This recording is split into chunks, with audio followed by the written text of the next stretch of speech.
Hi guys, welcome again to my blog. This is my second part on about acrylics. So, ang ituturo ko naman sa inyo ay by the way, nung nakaraan pala tinuro ko sa inyo yung introduction to acrylic paints and tools. So, itong vlog na to ay di-demonstrate ko naman sa inyo paano ba i-prepare ang palette, okay? Paano ba mag-arrange ng color sa palette? Siyempre, paano ba mag-load sa brush? Paano bang humakot ng brush? Gamit ang brush. I mean, paano ba siya gamitin? No? Siyempre, pangatlo, yung paano ba tayo dapat gumawa ng color wheel? Napakahalaga ng color wheel, kung aaralin natin ang pagpipaint. So, I'm going to discuss today about primary, secondary, and tertiary colors. So, papraktisin din natin yung tinatawag natin na tints, shades, no? So, yun. Tignan natin. Okay, so ngayon, maglo-load ako ng paint sa palette natin. Palette ang tawag dito mixing palette ang tawag natin dito. So, I am using Montmart Products acrylic colors. Montmart, Bikini. So, una muna is the titanium white. No? This is, para sa akin, ganito ako nag-arrange ng aking palette. So, maglalagay tayo. So, I choose pale yellow. Which, sa nakikita ko, well, sa camera kasi masyado siyang light. Pero para sa akin, mas mukha siyang primary yellow. So, kuha tayo ng palette knife.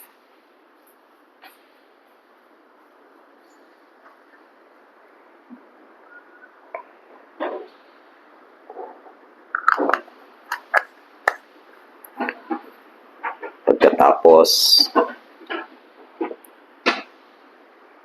pupunasan natin para hindi niya mapuluyot yung next color natin. Then, kuha tayo ng ang tawag natin dito.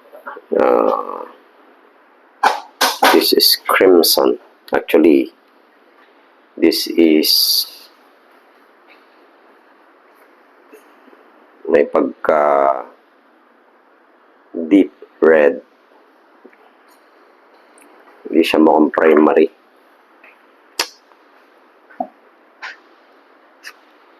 And I'm going to use cobalt blue.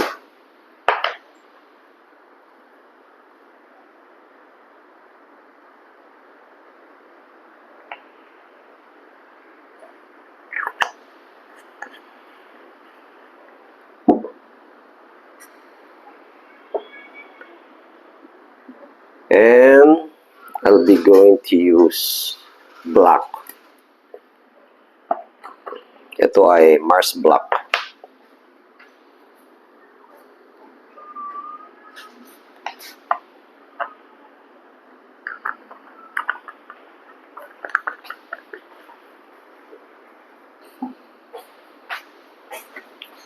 So, ayan.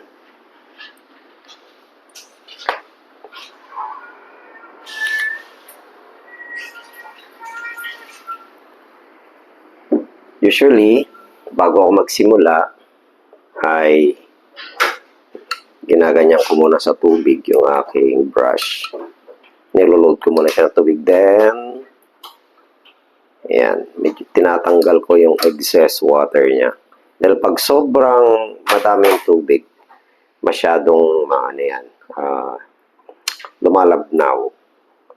So, ito, sabi ng ating nakaraan, sabi ko sa nakaraan ay dapat hindi ka lalagpas sa 25% ang water na gagamitin.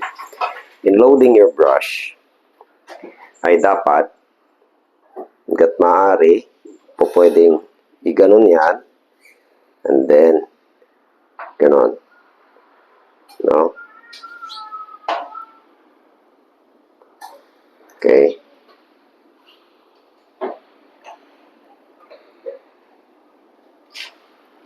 So, basically, ang tawag natin sa primary colors ay yellow, red, blue. Pag nilagyan na natin ng black, neutral na siya. Okay. So, paano ko ba ginagawang, bakit tayo gumagamit ng maraming brush? Kasi ito, mas maganda kung may mga separate brushes kayo sa bawat colors. Either light, na dapat para sa light, para sa medium, at para sa dark na brushes, no? Hindi dapat isang brush ang gamit ninyo. So, ayan. So, pag dadako tayo sa tinatawag na cake. By the way, bago ako mag-mix, papakita ko sa inyo paano ako nag-unload ng paint. No? Ganyan po. Ayan. Pupunasan ko muna, saka ko iwawash sa tubig. Para walang maiwan na paint, no, pigments dito sa mismong brush. Dahil pag natuyo ito, madaling masisira ang inyong mga brushes. Okay? So, ayan, pagkatapos nyo din punasan yung maigi. Ayan. Ganyan lang naman. Pagkatapos yung mag-paint, lahat ng brushes na ginamit ninyo ay sabunin ninyo. No? Hugasan nyo sa tubig, sabunan ninyo. Para lalaban mo siya. Ito naman, ay para magamit mo ulit ito, pag so pwede mo tanggalin yung paint. Pwede mo scrape or ilagay sa container kung hindi pa siya tuyo. So, dadakot na naman tayo sa pagmi-mix, So, basically, this is yellow, this is red, this is blue, this is black, and this is white. So, pag sinabi natin primary colors, itong tatlong ito. Okay? Yellow, red, and blue. Primary colors. So, hindi pa natin pinag-uusapan dyan ang tungkol sa tinatawag natin na temperature. Though, ang temperature naman, by the way, sige, bigyan ko kayong pahapyaw, no? Ano ba ang temperature? Okay. Sa color wheel natin, close up ko lang. So, this is yellow, red, and blue. So, sa color chart natin, pag pinagsama mo daw ang blue at saka yellow, magiging green. Pinagsama mo ang yellow at saka red, magiging orange. Hindi nga na siya mukhang orange. So, pag pinagsama mo red at saka blue, magiging violet. So, ayan. So, pag pinagsama mo itong ayan, blue and red, tsaka yellow, papasok ka doon, it's neutral, para siyang black. Alright? So, ayan. So, mapapansin ninyo, mula dito, no, sa yellow na ito, pag ganon, these are what we call warm temperature. Ayan o. Warm yan. Warm yan. Pero pagdating dito, at nang may blue tints, no, ay cool, ang tawag natin sa temperature dyan. Lahat ng may tinge ng red, warm red, meaning red-orange, parang ganun. That's what we call warm. So, these are cool colors. These are warm. Okay? So, pag dinivide ninyo yung color wheel ninyo, pag nakakita na kayo ng these are warm colors, these are cool colors. Okay? So, ngayon, magmi-mix tayo ng example ng secondary colors na tinatawag. Ibig sabihin nito, when I mix yellow and red, ibig sabihin na secondary, dalawang kulay lang pinagsasama dyan. Ayan. Okay? Dalawang kulay lang ang pinagsasama. Yan ang ibig sabihin ng secondary.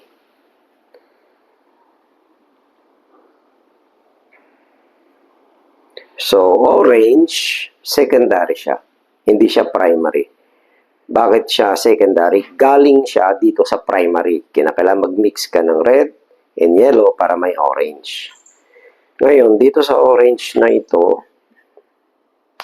ng orange.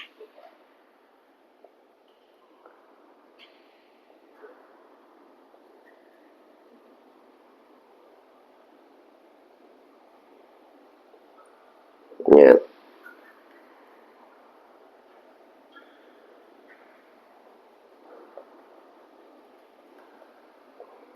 At lalagyan natin ng blue.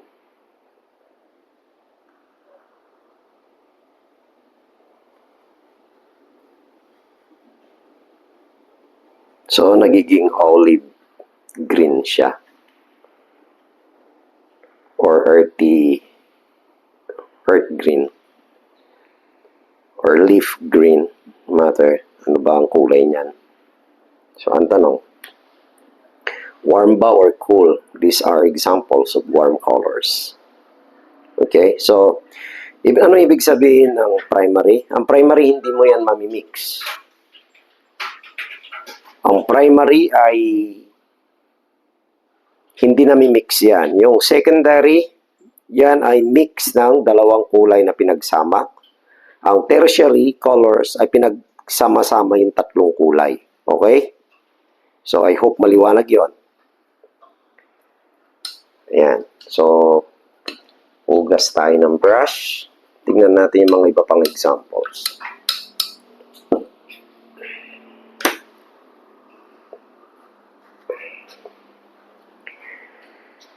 So, red,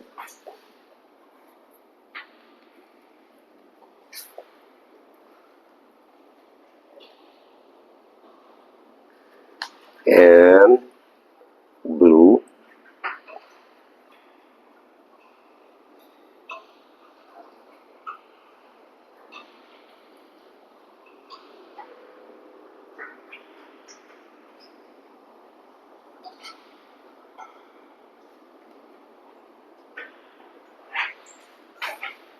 hindi pa tayo gumagamit ng white, ha?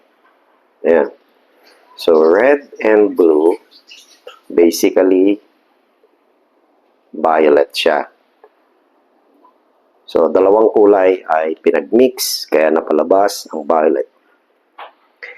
Subukan natin lagyan ng yellow. Ano kaya ang mangyayari?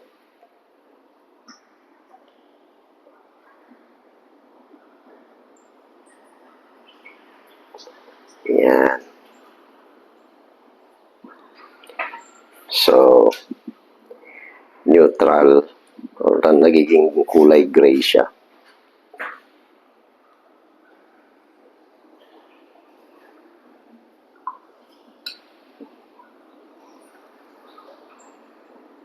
Okay.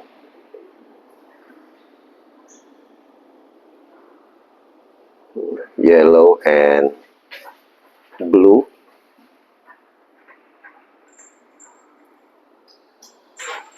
Basically, nagiging green.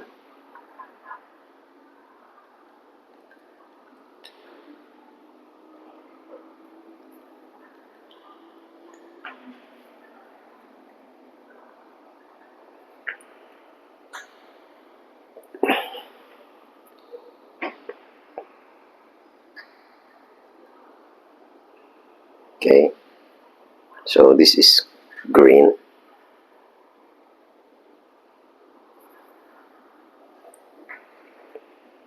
Pag nilagyan natin ng red, pwede bang mag-mix ng green tsaka red?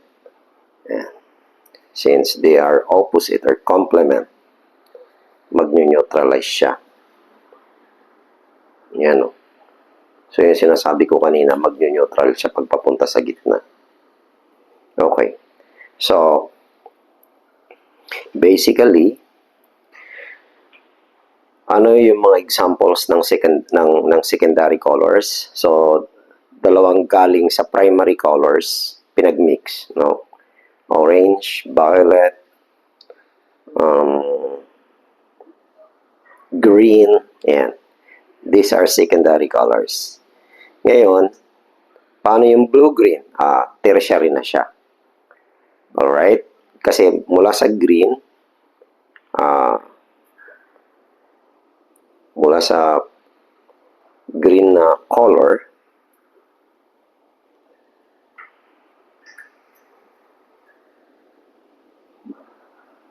yan kasi yung kulay green, equal siya.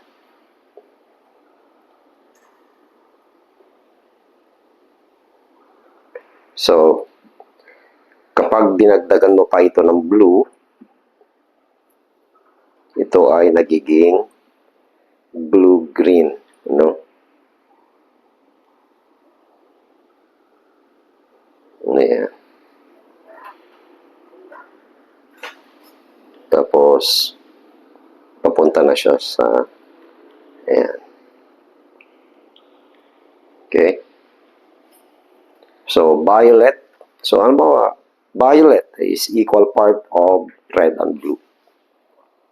So, kapag dinagdagan ko pa yun ng red, nagiging red-violet. Okay? So, diba, ito. Dagdagan natin ng red. Nagiging red-violet. Yeah. Tertiary ang tawag dyan. Ito, orange. Pag dinagdagan mo yan ng red, nagiging red-orange.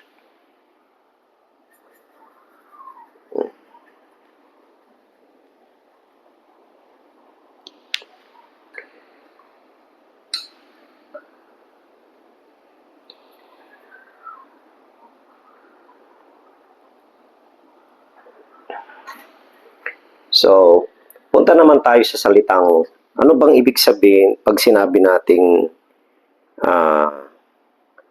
tint? Diba? Makakabasa tayo sa mga tube minsan ng tinted with white or tint with red. Ganun. Ibig sabihin nito, ano man ang kulay dito na may halong puti, meaning, meron siyang tint ng white. So, pag white ang ginamit mo, meaning tint, ang tawag dyan sa color wheel. Ibig sabihin, itong kulay nito ay may halong puti. Alright? Parang itong orange na ito. Gamit na ako na ibang brush. Itong orange na to. Orange siya, pero pag nilagyan mo ng puti, yeah, orange tinted with white. O pagka tint the color, ibig sabihin ito, there is white in it. So I hope it's clear. Ayan, violet. O, lalagyan ng tint. Now, ano naman ang gamit ng black? Ang black, pag nilagyan natin yan ng puti, magiging gray. Tama? So, therefore, every color na mayroong black o hahaluan mo ng black, ang tawag dyan ay shade. Diba? Itong violet na to, itong red na to, hahaluan ko to ng black. Ginalong ko ng kulay black. Ayan. Ganyan ang mangyayari dyan. Oh. Shade ang tawag dyan. Oh. So, pag ginamit yung salitang shade, may halo siyang black. Every color, may halong black. Okay? So, ang exercise natin na gagawin ay gumawa kayo ng color swatches. And gradients sa iba't ibang kulay.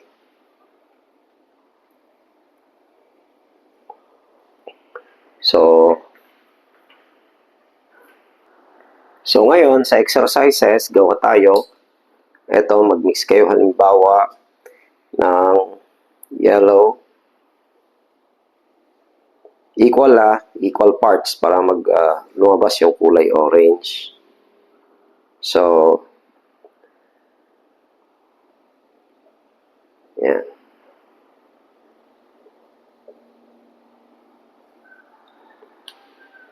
Example lang ito.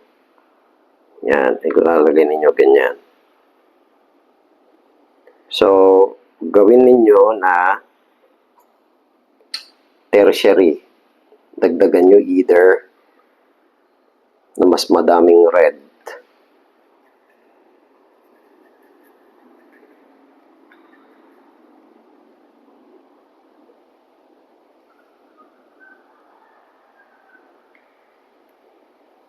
Okay? So, linawin ko lang.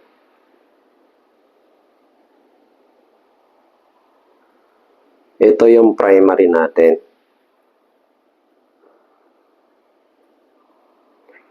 Gumamit tayo ng dalawang kulay. Red and yellow, equal parts. Ayan, kaya orange. Yung orange, minix natin, nagdagdag tayo ng additional red, kaya red-orange. So, sa kulay na ito, sabi dito, tint, lalagyan natin ng puti.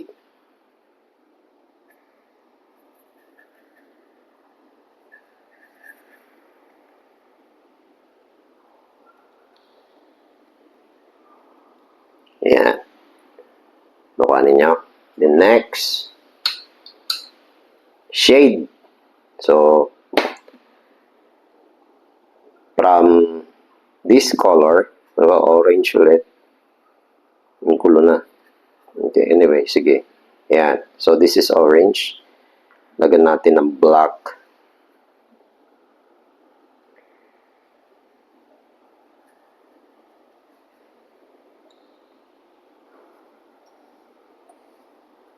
Yan ang kalalabasan niya. Ayan. So, laruin ninyo yung primary colors and secondary, tertiary para makapagpalabas kayong different tones, no? Tapos, i-exercise ninyo yung tints and shades. Ayan. Halimbawa, sa color ng yellow, more on yellows, no? Dito. More on reds dito. More on blues dito. Greens dito. So, yun.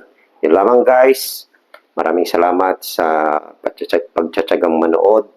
Shoutout sa lahat ng followers ko. God bless you all. See you on my next vlog. Don't forget to like and subscribe.